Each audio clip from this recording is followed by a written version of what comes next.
Ever felt lonely for no apparent reason? You're not alone.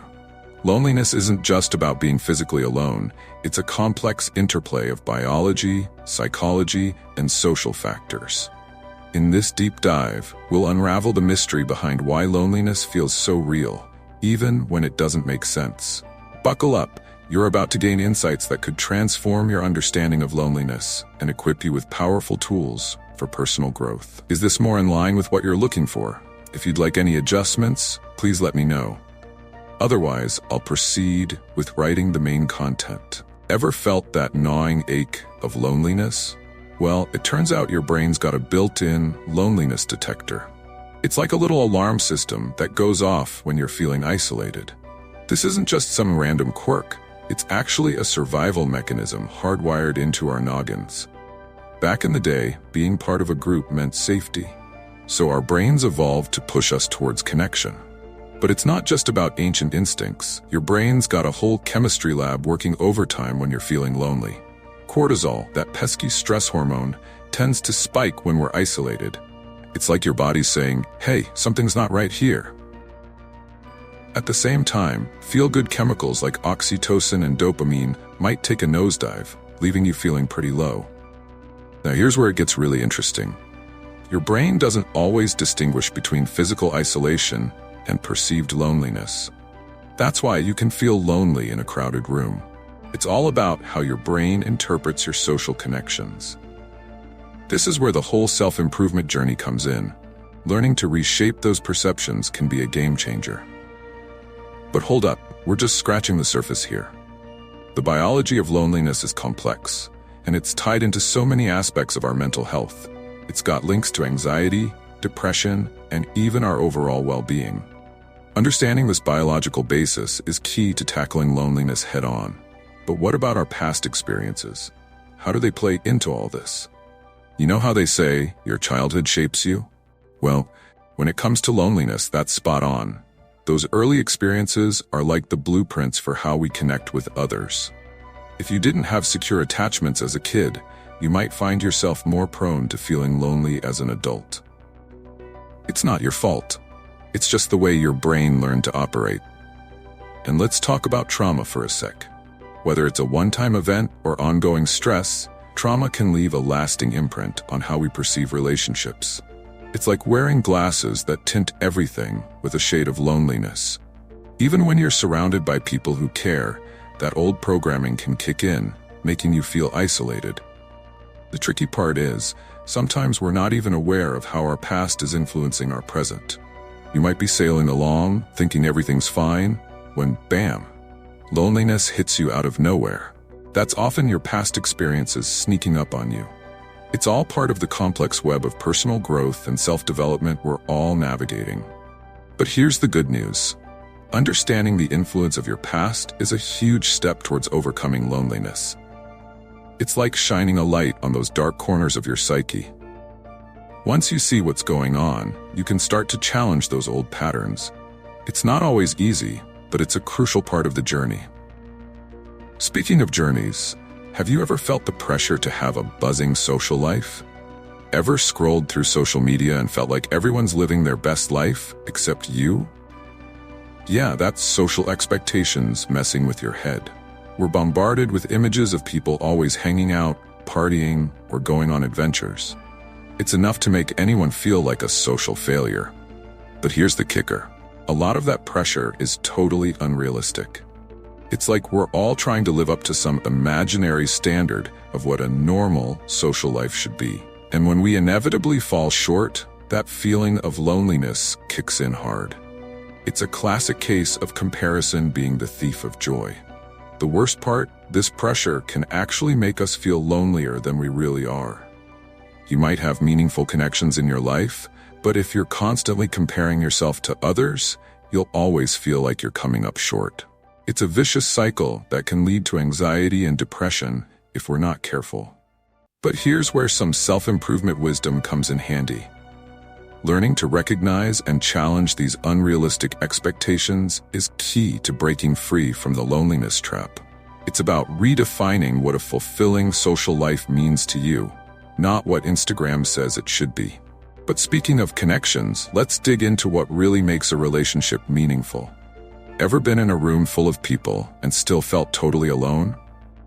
That's the difference between superficial connections and deep bonds in action. It's not about the quantity of your relationships, it's all about the quality. You could have 1,000 Facebook friends and still feel lonely if none of those connections go beyond surface level. Authentic connections are like soul food. They nourish you in a way that casual acquaintances just can't. These are the relationships where you can be your true self, warts and all. They're the ones where you feel understood, accepted, and valued. Without these deep bonds, even the most social butterfly can experience a profound sense of loneliness.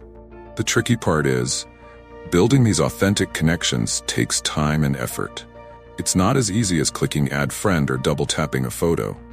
It requires vulnerability, consistency, and genuine interest in others. In our fast-paced world, it can be tempting to settle for quick, superficial interactions instead of putting in the work for deeper relationships. But here's where personal growth comes into play. Learning to cultivate and nurture deep bonds is a skill, and like any skill, it can be developed with practice. It's about quality over quantity, depth over breadth, and the payoff, a sense of connection that can chase away even the most stubborn feelings of loneliness. Now, speaking of the modern world, let's talk about how social media plays into all this. Let's face it, social media can be a real loneliness amplifier. You log on for a quick scroll, and suddenly you're bombarded with pictures of your friends living their best lives. Beach vacations, romantic dates, wild parties, it's enough to make anyone feel like they're missing out. But here's the thing.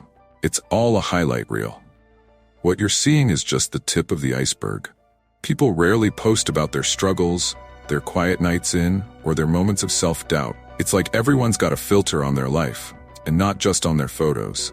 This curated version of reality can seriously mess with our perception of what's normal. The comparison game is brutal, and it's a game you can't win. You're comparing your behind the scenes to everyone else's highlight reel. It's no wonder this can lead to feelings of inadequacy and loneliness. You start questioning why your life doesn't look like theirs, why you're not as happy or social or successful. But here's where some digital minimalism can come in handy. Taking a step back from social media, or at least being more mindful of how it affects you, can be a game changer. It's about recognizing that what you see online isn't the whole picture. Maybe it's time for a digital detox.